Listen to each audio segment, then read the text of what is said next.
Everyone, कैसे हैं आप लोग। मैं तो बिल्कुल अच्छा हूं। आई होप आप लोग भी ठीक होंगे। आज मैं अपनी इस वीडियो में आपको ये बताने वाला हूं, ट्वेल्थ का जो एक आपका पेपर आएगा, जो ट्वेल्थ का मैथ्स का जो पेपर है, उसको आप लोग करें कैसे।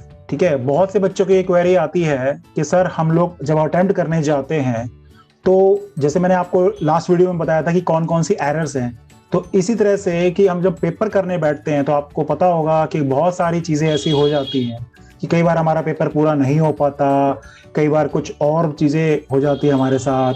आपको पता होगा मैं किन चीजों के बारे में बात कर रहा हूँ।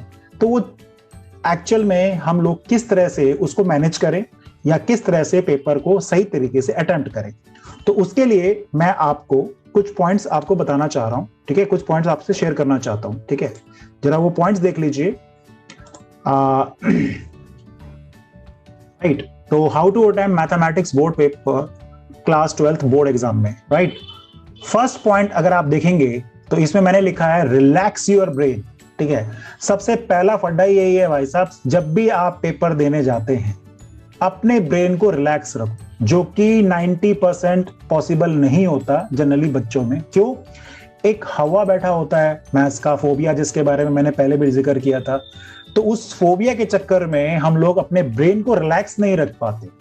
लेकिन आप लोगों को ये पता होना चाहिए, अगर आप अपने ब्रेन को रिलैक्स नहीं करेंगे तो आपका कॉन्फिडेंस लेवल जो होता है, जो एक पेपर एग्जाम करने के लिए जरूरी होता है, वो कभी नहीं आ पाता। तो इसलिए सबसे पहला काम ये है कि अपने ब्रेन को रिलैक्स रखो। ठीक है भाई, जो होगा ठीक है, आपके सामने ही होगा ना जो भी, तो आप ये मान के चलिए कि ठीक है, जो होगा हम अपनी मेहनत से अच्छे तरीके से जो भी है करके आएंगे। ठीक है, तो सबसे पहला पॉइंट ही यही है भाई साहब कि रिलैक्स योर ब्रेन, ब्रेन को अपने रिलैक्स रखो। राइट, सेकेंड पॉइंट देखिए, read your question paper carefully. अब भाई 15 मिनट्स आपको पता है बोर्ड में मिलते हैं स्टार्टिंग में, अपने जो आपके पास जो पेपर क्वेश्चन पेपर आता है उसको रीड करने के लिए। भाई कुछ बच्चे मैंने देखा है उसको रीड करने की बजाय ये सोचते हैं कि कब हमें आंसर शीट मिले और हम लोग शुरू कर दें। पहला काम आपका यही है कि उस पेपर को बिल्कुल स्टार्टिंग से लेकर एंड तक बहुत केयरफुली उसको रीड करें। कौन कौन से क्वेश्चंस जो आपको 100% श्योर है। भाई बहुत सारे क्वेश्चन होते हैं कि भाई ये तो मेरे टिप्स पे है, ये तो मैं अभी कर दूं, अभी मैं कर सकता हूं। तो उन क्वेश्चन को आप क्या करें, पेन से हाईलाइट कर सकते हैं कि ये 100% मैं क्वेश्चन कर सकता हूं। तो उन क्वेश्चन को स्पेशली हम लोग हाईलाइट कर लेते हैं। क्वेश्चन को रीड करने से या अच्छी तरह से रीड करने से हमें दो तीन प्रॉब्लम खत्म होती है उसमें। एक तो ये होती है कॉपिंग मिस्टेक नहीं होती बेटा। मैंने देखा है जनरली क्वेश्चन बच्चे पूरा नहीं पढ़ते हैं, केवल 2 लाइनें पढ़ के नीचे का कुछ पढ़ते नहीं है, क्वेश्चन में कुछ और लिखा होता है वो कुछ और करने की कोशिश कर जाते हैं। वो तभी होता है वो कि जब आप लोग क्वेश्चन पेपर ढंग से रीड नहीं करते। तो आपसे सबसे ये रिक्वेस्ट है कि क्वेश्चन पेपर को भैया बहुत ढंग से रीड करो। ठीक है, रीड करने पर जो जो क्वेश्चन आपको 100% श्योर है कि भाई ये तो मैं अभी मुझे करवा लो, उसको आप टिक कर लो या हाईलाइट कर लो। राइट, अब ये हाईलाइटेड क्वेश्चन का करना क्या है ये अभी मैं आपको आगे टाइम मैनेजमेंट में बताऊंगा, लेकिन अभी मैं आपको सिर्फ ये बता रहा हूं कि क्वेश्चन पेपर को कैसे रीड किया जाता है। राइट बेटा, क्वेश्चन पेपर रीड करने के बाद अब बात आती है हैंडराइटिंग की। अब यहां कई बच्चों के दिमाग घूम जाते हैं। भाई देखो, सभी को अच्छा लगता है कि भाई अच्छी अच्छी हैंडराइटिंग में आप लोग अपना क्वेश्चन पेपर दें, लेकिन बेटा ये तो मैथ्स का पेपर है और आप ये मान के चलो कि मैथ्स का पेपर लेंदी होना ही होना है। पक्की बात है भाई साहब ये तो, कि मैथ्स का पेपर आपको पता है, आपने प्री बोर्ड्स भी आप लोगों के स्कूल में जो हो रहे हैं आपको पता होगा कि कितना आपको तेजी से लिखना पड़ता है। तो उसमें कई बार हम लोग उस हैंडराइटिंग में नहीं लिख पाते जिसके लिए आप लोग जाने जाते हैं या जिसके लिए आप प्रैक्टिस करते हैं।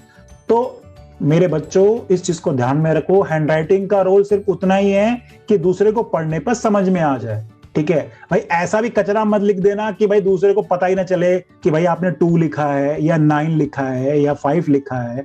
तो वो थोड़ा ध्यान रखना, बट इतना भी सजा के मत लिखो उसको कि आपको टाइम बहुत कम पड़ जाएगा बाकी क्वेश्चंस के लिए। ये जो मैं इसलिए कह रहा हूं क्योंकि अभी मैं आपको टाइम मैनेजमेंट बताऊंगा कि मोस्टली बच्चों में ये प्रॉब्लम आती है। ये क्वेश्चन पेपर जब करने बैठते हैं तो ये पेपर उनका जो है लास्ट में जो छूट जाता है, वो किस लिए छूटता है, वो रीजन उसका बहुत बड़ा रीजन ये वाला आएगा। वो मैं अभी आपको डिस्कस करता हूं जब हम लोग 1 मार्कर क्वेश्चन पे जाते हैं, तो उसकी बात मैं अभी आपको करने वाला हूं। तो हैंडराइटिंग इतना जरूरी पॉइंट नहीं है, लेकिन इतना जरूर लिखना कि दूसरे को समझ में, जो एग्जामिनर चेक करे उसको समझ में आना चाहिए। राइट बेटा। अब बात आती है सबसे इंपॉर्टेंट पॉइंट, टाइम मैनेजमेंट की, जो कि ज्यादातर बच्चों के दिमाग में कंफ्यूजन है। देखो जी, आपको इस साल आपको पता भी होगा कि आपको कुछ नए टॉपिक्स भी, नए तरीके से, नए टॉपिक्स का मतलब नए टाइप के क्वेश्चंस आपके आने वाले हैं, जैसे केस स्टडी के क्वेश्चंस हैं जो आपने पहली बार आप लोग अटेम्प्ट करने जा रहे हैं। ठीक, 2 क्वेश्चन आने हैं जिसमें आपने देखा भी होगा, मैंने यहाँ पर इसको मार्क भी कर रखा है कि 2 केस स्टडीज के क्वेश्चंस आपको आने वाले हैं। 1 मार्कर के तो 16 क्वेश्चंस आएंगे आपके पास। फिर जो केस स्टडी क्वेश्चन है वो भी ऑब्जेक्टिव क्वेश्चंस होंगे, 5 क्वेश्चंस होते हैं जिसमें से आउट ऑफ आपको 4 करने होंगे। राइट, 2 क्वेश्चन आने हैं। ठीक, अब पहले मैं इसी की बात कर लेता हूं, जो मैं भी पॉइंट बता रहा था ना 1 मार्कर हैंडराइटिंग वाला, वो यहीं पे आ गया। अब हम लोग क्या करते हैं, इस पेपर जब हम स्टार्ट करते हैं तो भैया सजा सजा के फर्स्ट क्वेश्चन से स्टार्ट करते हैं। मेरा फर्स्ट क्वेश्चन ये है, बहुत अच्छा लिखते हैं कि 2x + 3, बहुत प्यारी प्यारी हैंड राइटिंग में। भाई साहब दूसरा देखे तो फिदा हो जाए आप लोगों पर कि भाई क्या हैंड राइटिंग लिख रहा है बच्चा। ठीक है, लेकिन उस हैंड राइटिंग के चक्कर में आप लोग ये भूल जाते हो भाई साहब मैथ्स का पेपर कितना लेंदी है। तो उस पेपर को आपको भाई साहब आगे आगे क्वेश्चन के जो मार्क्स हैं वो बढ़ते ही जाएंगे ना। 1 मार्कर के बाद फिर 2 मार्कर आएंगे, फिर 3 मार्कर आएंगे, फिर 5 मार्कर आएंगे। तो अब क्या करोगे, तो क्या आप इसी तरह से पूरे पेपर को अटेम्प्ट कर सकते हो? पॉसिबल नहीं होता बेटा जनरली। ठीक है, कुछ बच्चे हैं जिनकी जो फास्ट लिखते हैं तो भी उनकी हैंडराइटिंग 101% बिल्कुल परफेक्ट आती है, लेकिन बहुत से सारे बच्चे ऐसे होते हैं जो हैंडराइटिंग जिनकी उतनी अच्छी नहीं होती। लेकिन मैंने क्या कहा, इतना बड़ा रोल नहीं है जितना बड़ा आप लोग समझ रहे हो उसको बोल रहे हो। ठीक है, इतना होना चाहिए कि दूसरे को, एग्जामिनर को समझ में आए।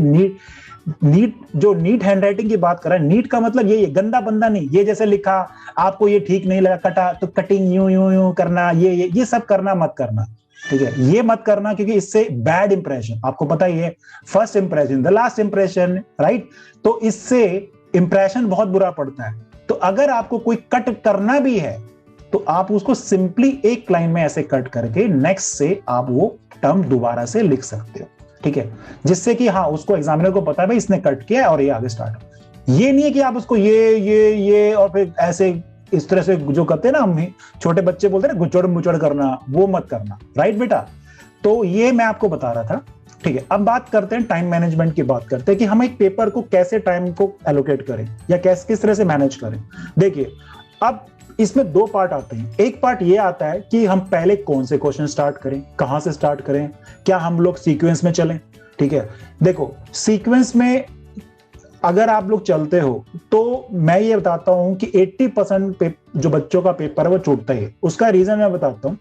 फर्स्ट क्वेश्चन आपने सपोज आता है, फर्स्ट 5 क्वेश्चन आता है, 6 क्वेश्चन आप ऐसा क्वेश्चन है जो आपको नहीं आता, तो आप उस पर ट्राई मारते हो, 1 बार मारा, 2 बार मारा, कई बार बच्चे काट काट के दोबारा, तो आप देख रहे हैं उस पर कितना टाइम वेस्ट हो रहा है आपका। 1 मार्कर क्वेश्चन ही तो है। तो होगा क्या कि लास्ट में जाते जाते आपका 5 मार्कर जो क्वेश्चन आ रहा है वो कहीं ना कहीं छूटने के पूरे चांसेस जाते हैं। अगर आपको पता है 2 5 मार्कर क्वेश्चन भी छूट गए, पूरा 10 मार्क्स का पेपर आपका आउट हो जाएगा। तो ऐसा मत करना। सबसे पहला काम आपका, जो मैंने हाईलाइटेड की बात करी, मैंने कहा था ना आपको बाद में बताऊंगा, अब बताता हूं। जो आपने क्वेश्चन हाईलाइट किए थे वहां पे कि जो मेरे को 100% श्योर है, पहले आप उनको करो। जैसे आपको लगता है कि भाई 24th क्वेश्चन मुझे 100% 24 कर लो मार्क, लेकिन बिल्कुल ये होना चाहिए, अगर आपने नंबरिंग गलत कर दी तो फिर प्रॉब्लम आएगी। नंबरिंग बिल्कुल करेक्ट होनी चाहिए भाई। जो क्वेश्चन है उसके सामने लिखा हुआ है आपने वो नंबर लिखो और क्वेश्चन अपना करो। ठीक है, सिमिलरली ऐसे ही फिर मान लो आपको 25th आता है, ठीक है, इस तरह से 13th आता है। ठीक है, जो आपको 100% श्योर है पहले वो करो। ठीक है भाई साहब, क्योंकि उससे आपका टाइम बिल्कुल बचेगा, क्योंकि जो 100% श्योर है उसमें आप फटाफट जल्दी करोगे, आपका हाथ बिल्कुल कॉन्फिडेंटली चलेगा। अब बात आती है सेकंड कि उसके बाद कैसे करें। 100% के बाद फिर आता है वो क्वेश्चन जो आप 80% या 70% श्योर होते हैं कि हाँ भाई इसको मुझे पता है, मैं करूंगा तो ये हो जाएगा। तो वो फिर आप उसका नंबर आता है, वो क्वेश्चन आप ट्राई करो। ठीक है, क्योंकि उसमें पता है आपको कहीं ना कहीं जो कैलकुलेशन का पार्ट आता है या कुछ आता है तो आप थोड़ा सा दिमाग लगता है, थोड़ा सा आपको सोचना पड़ता है, वो तो उसका सोचने पर वो क्वेश्चन आपके हो जाते हैं। ठीक है, तो इस चीज को आप थोड़ा ध्यान में रखिए।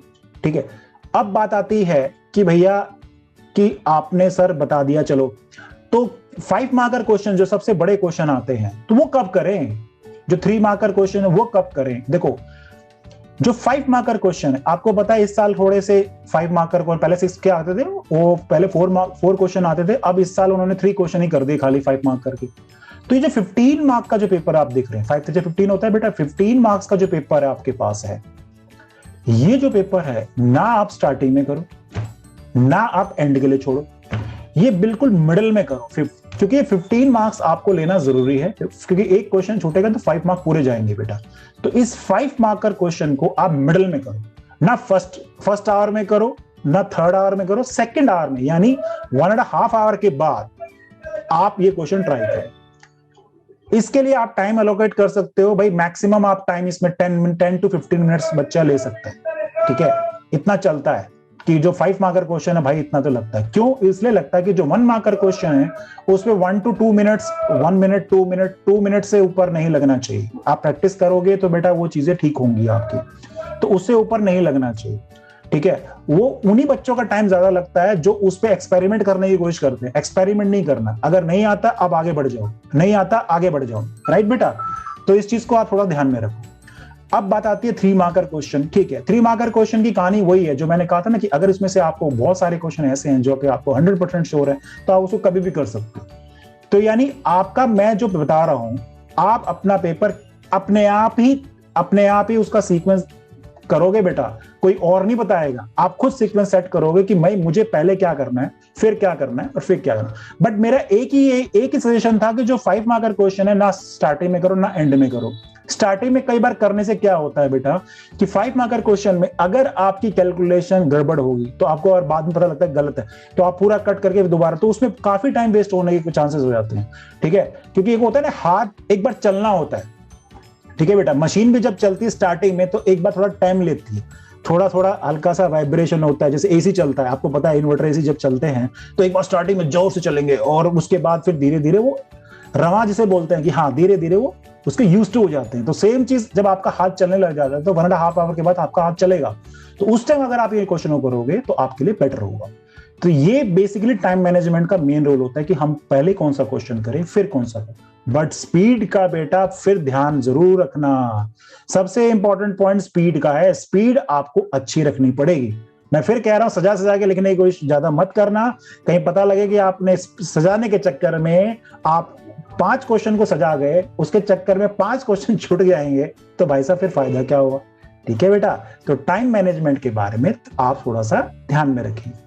इसके बाद मैं एक बताता हूं, क्रॉस द क्वेश्चंस की बात कर रहा हूं कि जो ये मैंने अभी आपको बता दिया था कि अगर मान लो क्वेश्चन नंबर 3 है, आप स्टार्टिंग में कर देते हो, ठीक है, आपको दिमाग में लास्ट में कई बार आता है ये चीज, यार वो जो क्वेश्चन मैंने किया था ना वो मुझे गलत था यार, वो उसमें ना ये पॉइंट मैं भूल गया। आप वो क्वेश्चन लास्ट में जैसे करते हैं, दोबारा से आपने उसको स्टार्ट किया, पूरा करा, आंसर लिखा, ठीक है, इस क्वेश्चन को जस्ट सिंगल लाइन से कट करना। मैं बार बार एक चीज को रिपीट कर रहा हूं कि आप सिंगल लाइन से कट करेंगे, डबल लाइन भी यूज मत करो, जस्ट सिंगल लाइन, जिससे वो नीट लगेगा हमेशा पेपर आपका। तो एग्जामिनर को एकदम से पता लगता है यस इसने कटिंग करी हुई, बेटा नहीं करना उसको चेक, तो वो इसी क्वेश्चन को चेक करेगा। ओवर स्मार्ट मत बनना।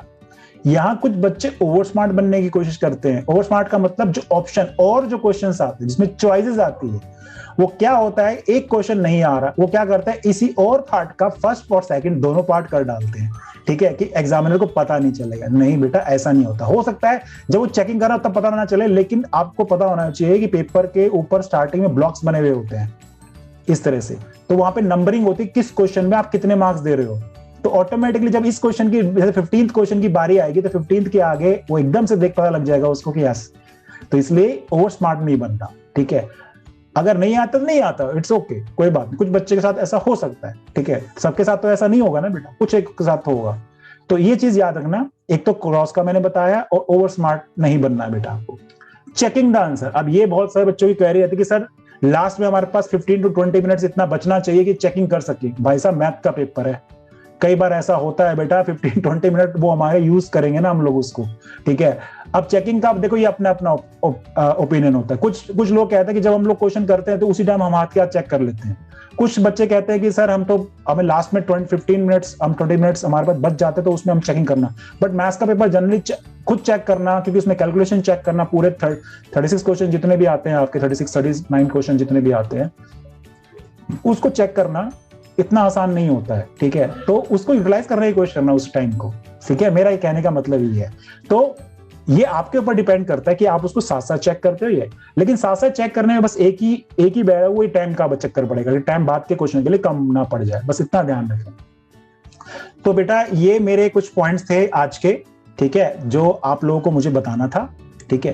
तो आई होप आप लोगों को ये सब पॉइंट समझ में आ गए होंगे।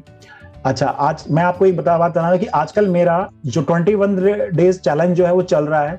अगर किसी को भी वो ज्वाइन करना है तो वो TTS में बेसिकली चलता है मेरा 7 to 9 रात 7 to 9 PM चलता है बेटा। किसी को भी ज्वाइन करना है तो वो ज्वाइन कर सकता है, और जो भी क्वेरी है आप विकास सर या कुणाल सर जो भी हमारे हैं उनसे आप क्वेरी कर सकते हैं उसके बारे में, राइट, और उसमें आप ज्वाइन कर सकते हैं। तो कल मेरी नेक्स्ट क्लास भी होगी, वो होगी 7 o'clock। अगर आप ज्वाइन करना चाहते हैं तो मोस्ट वेलकम। ओके बेटा, सी यू, बाय।